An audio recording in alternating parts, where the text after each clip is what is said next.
Gondia education society द्वारा संचालित SS girls college Gondia के गृह अर्थशास्त्र विभाग द्वारा आयोजित 7 दिवसीय राष्ट्र स्तरीय कार्यशाला में मैं आप सभी का स्वागत करती हूँ। आज हमारे कार्यशाला का 7वां दिन है और आज हम जो विषय लेके आए हैं वो है इनोवेटिव रेसिपी। पोषण माह का आयोजन किया गया है और पौष्टिक व्यंजन की बात न की जाए ये नहीं हो सकता और यही पौष्टिक व्यंजन हमारे साथ साझा करने के लिए जो वक्ता हमें प्राप्त हुई है वो है प्राध्यापिका प्रेरणा रत्न पारखी मैडम। आप गृह अर्थशास्त्र विभाग प्रमुख है, CP and Berar college Nagpur से है। आप एसोसिएट प्रोफेसर है। आपने अभी तक अनेक कार्यशालाएं, कॉन्फ्रेंस और सेमिनार आयोजित किए हैं। आपका स्वभाव एकदम सरल है। आप सभी के सहकार्य के लिए सदा तत्पर रहती है और सभी को मदद करती रहती है और यही स्वभाव के कारण आज आपने हमें इस कार्यशाला में आकर अपना सहयोग दिया है। मैं आपसे अनुरोध करती हूँ कि आपके पास जो भी पौष्टिक व्यंजन है वो हमें बताएं और हमारे श्रोताओं को अच्छे खाद्य पदार्थों को बनाना सिखाकर उनके परिवार को स्वस्थ रखने में उन्हें मदद करें। प्रेरणा रत्न पारखी madam. Thank you Gokula madam. आप सभी को मेरा नमस्ते। एसएस गर्ल्स कॉलेज गोंदिया के सम्माननीय प्राचार्य डॉक्टर बाहेकर सर, वहाँ कार्यरत गृह अर्थशास्त्र विभाग प्रमुख और मेरी प्यारी सहेली डॉक्टर गोकुला भालेराव मैडम, सभी आदरणीय प्राध्यापकगण और ये आभासी मंच पर उपस्थित मेरी सभी प्यारी छात्रा, मैं सर्वप्रथम गोकुला मैडम का तहे दिल से शुक्र अदा करती हूँ कि उन्होंने ये 7 दिन का वर्कशॉप अरेंज किया और इस 7 दिन के वर्कशॉप की जो थीम है eating well is the key to healthy life, बहुत ही अच्छी तरीके से उन्होंने ये 7 दिन का वर्कशॉप ऑर्गेनाइज किया है। मैं उनको इसकी बधाइयाँ देती हूँ। और आज का जो मेरा टॉपिक है वो आप सभी लोग जानते हैं, तो मेरी जिम्मेदारी और ज़्यादा बढ़ जाती है कि आज का ये वर्कशॉप मैं उनका सक्सेसफुल बनाऊँ। स्टॉप कर। आज की हम रेसिपी जो बनाने वाले हैं वो आप सभी लोग जानते भी होंगे। इसका नाम है स्मूदी। स्मूदी जो हम अलग अलग फलों के साथ बनाते हैं। स्मूदी का निर्माण बहुत सालों पहले हुआ है, लेकिन उसको उपयोग में हम अभी ला रहे हैं क्योंकि लॉकडाउन पीरियड में, कोविड-19 में और ये पैंडमिक में हमें बहुत ज़्यादा ज़रूरत महसूस होने लगी है कि हमें सबसे ज़्यादा न्यूट्रिशन, सबसे ज़्यादा न्यूट्रिटिव ऐसे पदार्थ खाने की। और तब हमने खोजा कि हमें क्या क्या होना चाहिए, हमारे आहार में हमें कौन सी चीज़ें होनी चाहिए। और ये सब ये ऑनलाइन की तरीके से या यूट्यूब से हमें पता चला है कि हमें किस तरीके के फूड्स हमारे लाइफस्टाइल में खाने चाहिए। और स्मूदी एक ऐसा पदार्थ है जिसे हम अपने लाइफस्टाइल में बहुत ही अच्छे तरीके से और कम कीमत में या कम समय में बनाने वाली ये चीज़ है। तो चलिए आज हम बनाते हैं smoothie with chia seeds, nuts इनका और फलों के साथ हम सैलेड्स बनाते हैं। आइए।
सबसे पहले हमें 1 स्पून गुड़, 1 स्पून पिस्ता और 1 स्पून बादाम लगेगा।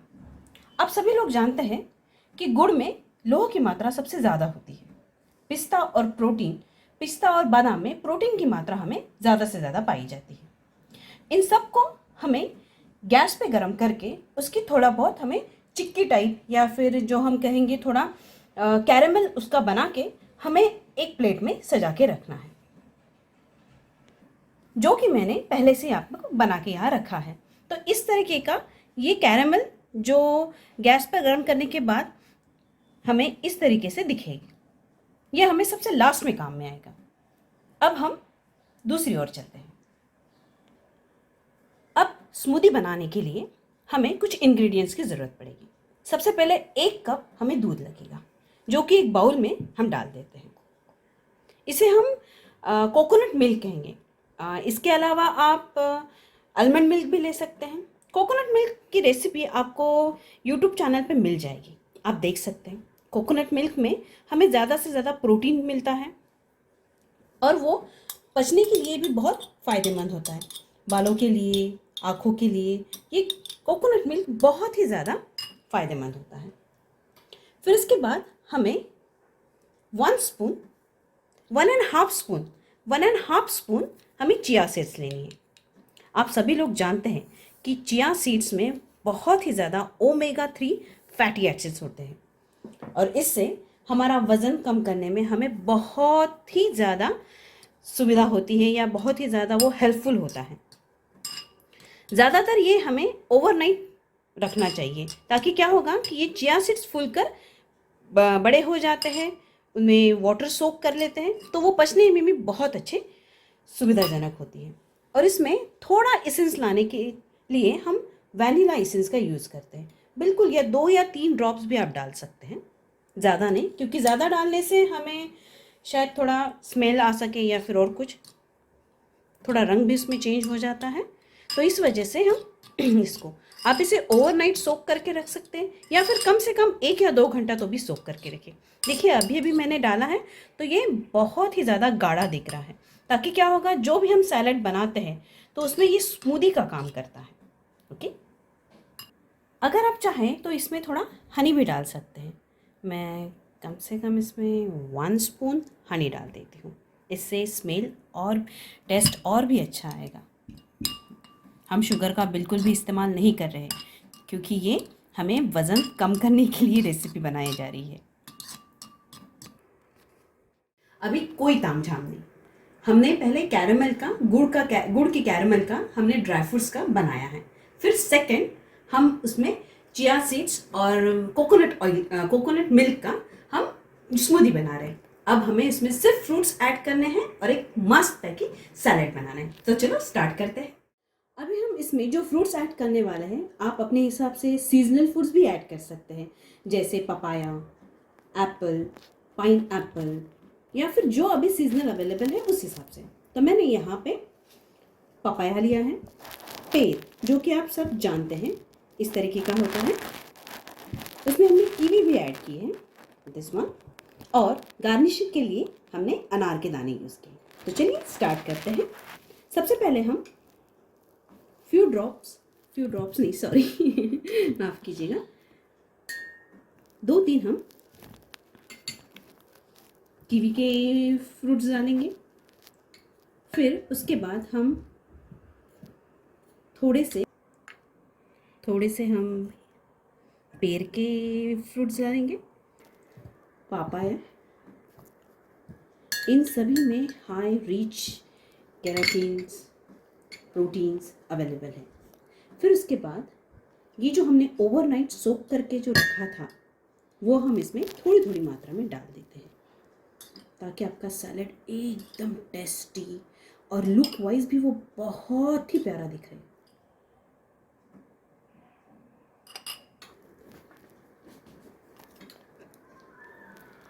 अभी फिर से हम एक लेयर और एक फ्रूट्स की डालेंगे। पहले पापाया, फिर पेर। आप चाहें तो जिस समय के फ्रूट्स वहाँ अवेलेबल हो वो भी आप यूज़ कर सकते हैं। कलरफुल अगर आपको और चाहिए तो आप फिर से एक लेयर हम कोकोनट मिल्क और चिया सीड्स का डालेंगे। थोड़ा सा अगर हम इसको हिला दें ताकि ये आपको दिखने में भी, देखिए कितना खूबसूरत लग रहा है। Chia seeds is a very high rich in fatty acids, in fibres, जिससे आपको बहुत ही अच्छा न्यूट्रिएंट्स मिलेगा। एक लेयर हम थोड़ा सा और कर देते हैं ताकि ये और भी लुक वाइज डिलीशियस लगेगा। और इसके ऊपर गार्निश करने के लिए यम्मी, मुंह में तो मेरे पानी आ रहा है यार, सही में। देखिए, अनार के दाने एंटीऑक्सीडेंट फूड्स करके जाने जाते हैं। और सबसे लास्ट में जो हमने ये कैरामल का मिक्सचर बनाया था वो हम ऊपर से डालेंगे ताकि लुक टेम्पटिंग हो रहा है। It's a mouth watering dish. इस पे मैंने थोड़ा गार्निशिंग किया है ताकि क्या होता है कि आपका फूड और भी डिलीशियस लगे। अब लास्ट में हम एक बनाना लेके उसको और भी अच्छे तरीके से गार्निश कर सकते हैं। बनाना के हम ऐसे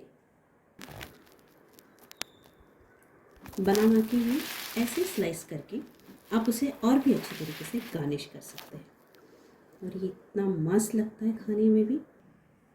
लास्ट में ये आपको ऐसा लुक देगा। उसके बाद हम यहाँ उस पर थोड़ा सा कोकोनट का, ग्रेटेड कोकोनट, ड्राई होगा तो भी चलेगा, और उसको गार्निश करने के लिए हम ऊपर से ऐसा स्प्रिंकल करते हैं ताकि वो और भी टेम्पटेटिंग लगे, right? So this is your smoothie with chia and nuts fruit salads. Thank you so much. ये तो हो गई हमारी smoothie with nuts and chia seeds. अब हम हमारी दूसरी रेसिपी की तरफ बढ़ते हैं। दूसरी रेसिपी वो कॉमन सी है, आप सभी लोग जानते हैं, पाव भाजी। अब आप बोलेंगे मुझे कि ये नया क्या है इसमें। देखिए, लॉकडाउन के दौरान, इस पैंडमिक के दौरान हमें बहुत सी मुश्किलों का सामना करना पड़ा और इन मुश्किलों से हम अभी एक जाके कहीं उभरे हैं। खाने की चीज़ों में या कपड़ों के मामले में या हेल्थ के इश्यूज़ में हमें बहुत सारा नुकसान हो चुका है। तो मैंने इसी को मद्देनज़र देखते हुए एक डिश बनाई कि चटपटी तो होनी ही चाहिए, लेकिन साथ ही साथ वो न्यूट्रिशियस भी होनी चाहिए। तो मैंने सोचा कि क्यों ना हम पाव भाजी को ही लें और उसमें हम कुछ ऐसा मिक्स करें, मतलब जो भाजी है, जो हम हमेशा टोमेटोज़, पोटैटोज़, गोभी, फ्लावर, ये सब यूज़ करके करते हैं, तो क्यों ना हम ऐसी न्यूट्रिशियस सब्जी उसमें डालें कि जिससे वो और भी न्यूट्रिशियस हो जाए। तो हमने इस बार पाव भाजी में कुछ दाल, मतलब जिसमें हाई प्रोटीन मात्राएं ज़्यादा होती है, तो उनका हमने इसमें इस्तेमाल किया है। तो आइए चलो हम उसको भी देख लेते हैं कैसे बनाते हैं।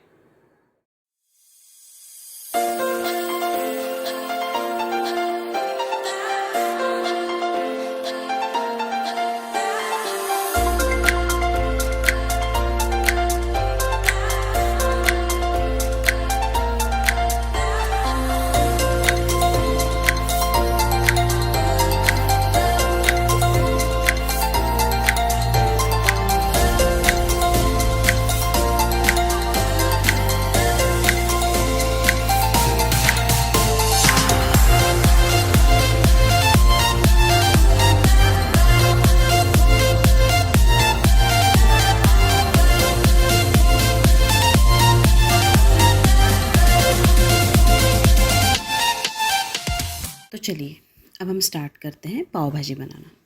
सबसे पहले हम गैस को ऑन करेंगे और उसकी आंच को हम धीमा रखेंगे ताकि हम जो भी चीज़ पतीले में डालेंगे वो जले नहीं। अब एक पतीले में हम घी डालेंगे, करीब करीब एक चम्मच घी डालने के बाद उसे थोड़ा पिघलने देंगे। जैसे ही वो गर्म होने लगेगा, पिघलने लगेगा, उसमें एक बारीक कटा हुआ प्याज डालेंगे जिसे हमने अच्छी तरीके से बारीक काट लिया है।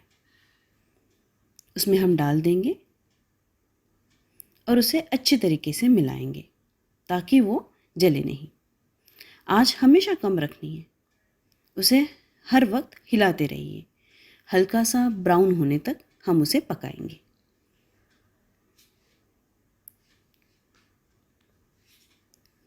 फिर उसके बाद हम अदरक और लहसुन इसकी पेस्ट जो मैंने पहले से ही बना के रखी है उसमें डाल देंगे। अदरक और लहसुन से सब्जी में एक अलग सा टेस्ट आता है, आप सभी को पता है, और वो एंटीऑक्सीडेंट के रूप में भी बहुत ही अच्छा काम करता है। तो उसे अच्छी तरीके से मिलाएंगे, कंटिन्यू मिलाते रहेंगे ताकि वो जले नहीं या फिर जो पतीला है उसको लगे नहीं। आँच हमेशा कम रखनी चाहिए। उसे थोड़ी देर हम पकने देंगे। फिर उसके बाद हम कस्तूरी मेथी डालेंगे, 1 पिंच, ताकि इससे जो स्मेल है वो अच्छे से उभर आती है। फिर उसके बाद हम लाल मिर्च पाउडर, हल्दी,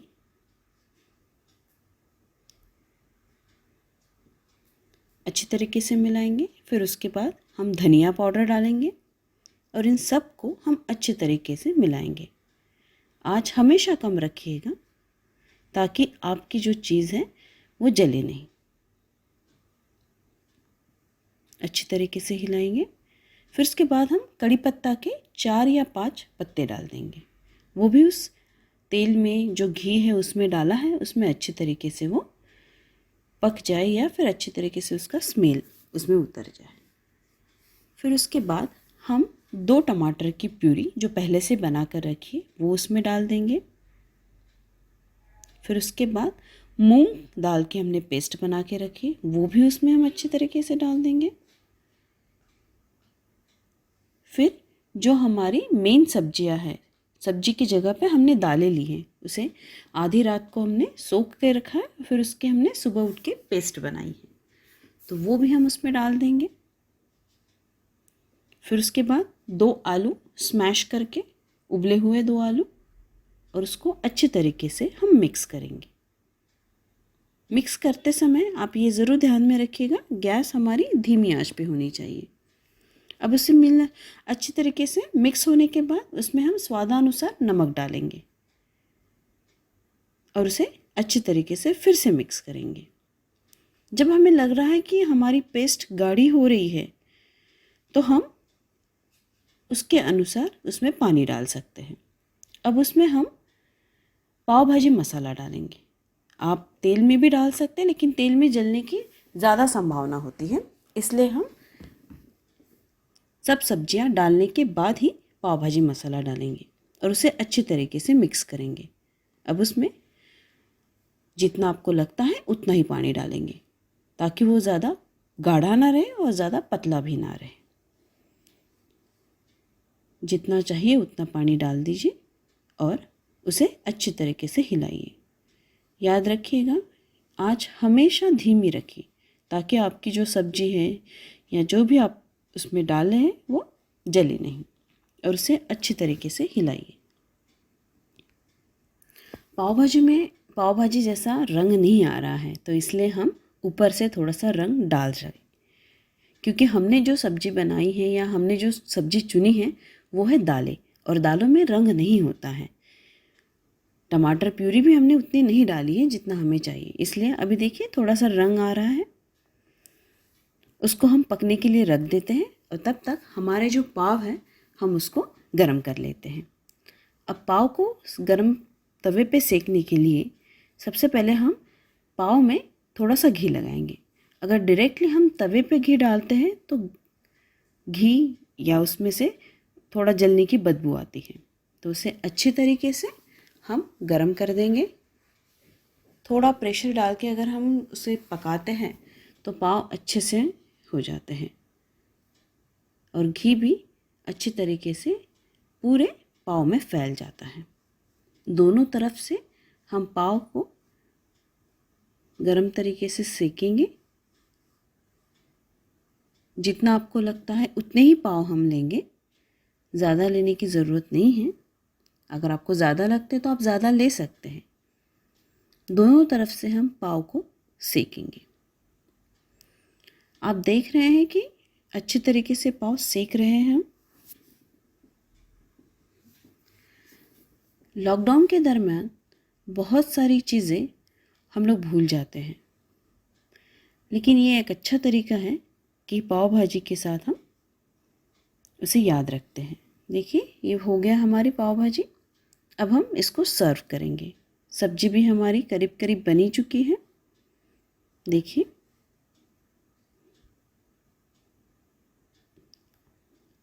दाल के साथ सब्जी बनाई है हमने तो थोड़ा सा अलग टेस्ट आएगा ही, लेकिन ये बहुत ही पौष्टिक है, अलग तरीके से बनाई गई है, तो इसे ज़रूर आप खाइएगा। एक प्लेट में हम पाव भाजी सर्व कर रहे हैं, तो जो हमने पाव गरम करके रखे उसमें पाव और ये सब्जी साइड में। थोड़ा अजीब लग रहा होगा आप सबको। गार्निश करने के लिए हम संभार और थोड़ा सा कटा हुआ बारीक प्याज और उसके साथ एक नींबू रखेंगे और उसे हम टेस्ट करेंगे। मैं आशा करती हूँ कि आपको ये डिश पसंद आएगी। आप इसे ज़रूर बनाइएगा और मुझे रिप्लाई ज़रूर भेजिएगा कि आपको ये डिश कैसी लगी। मेरी दोनों भी डिश जो मुझे यहाँ बताए गई थी वो बनकर तैयार है। मैं गोकुला मैडम की बहुत आभारी हूँ, जिन्होंने मुझे यहाँ आभासी मंच पर आपके सामने मेरी जो रेसिपी है वो लाने का मौका दिया है। मैं बहुत आभारी हूँ, तहे दिल से उनके शुक्रगुजार हूँ। एसएस गर्ल्स कॉलेज गोंदिया के प्राचार्य डॉक्टर बाहेकर सर, उनके भी मैं बहुत आभारी हूँ। और यहाँ आभासी तौर पर उपस्थित मेरे सारे विद्यार्थियों के भी मैं तहे दिल से शुक्रगुजार हूँ। धन्यवाद। धन्यवाद मैडम। आज आपने जो पौष्टिक व्यंजन बनाने की विधि हमारे साथ शेयर की वो हमें बहुत ही भाई। आपने स्मूदी बनाने का ये जो नया तरीका हमें बताया है, जिसमें आपने सीजनल फ्रूट्स और नट्स का उपयोग किया है, ये परिवार के सभी सदस्यों के लिए बहुत ही पौष्टिक है और बच्चों को तो स्मूदी बहुत पसंद होती है। और ब्रेकफास्ट में यदि हम इस प्रकार की पाव भाजी बनाएं जिसमें विविध प्रकार की दालों का उपयोग किया गया है, और दालों का उपयोग करने से निश्चित ही हमारे शरीर में प्रोटीन जाएगा और ये प्रोटीन हमारे शरीर की जो क्षतिपूर्ति है उसको भर निकालेगा। तो मैडम, आपने ये जो रेसिपी में इनोवेशन किया है और ये रेसिपी हम सभी के साथ साझा की है, इसके लिए मैं मेरे संपूर्ण महाविद्यालय की तरफ से आपको आभार देती हूँ, आपका धन्यवाद मानती हूँ। आज के कार्यक्रम के हमारे चीफ गेस्ट, हमारे आदरणीय प्राचार्य सर, आपने कार्यक्रम को संचालित करने की अनुमति देकर ये कार्यक्रम संपूर्ण सदस्यों तक पहुंचाने के लिए हमें जो सहकार्य किया है उसके लिए मैं आपकी आभारी हूं सर। और हमारे सभी श्रोतागण जो सदा समय पर इस कार्यक्रम में उपस्थित रहते हैं और बहुत ही अच्छे से हमारे कार्यक्रम का लाभ उठा रहे हैं और इसको सुन रहे हैं, जिसके कारण ये कार्यशाला सफल हो रही है, इसीलिए मैं आप सभी को आभार देती हूँ। और सभी सदस्य जो प्रत्यक्ष और अप्रत्यक्ष रूप से इस कार्यशाला को सफल करने में हमें सहयोग कर रहे हैं, उन सभी का बहुत बहुत धन्यवाद। हमारा आज का ये सत्र यहीं पे समाप्त होता है, ऐसी मैं घोषणा करती हूँ।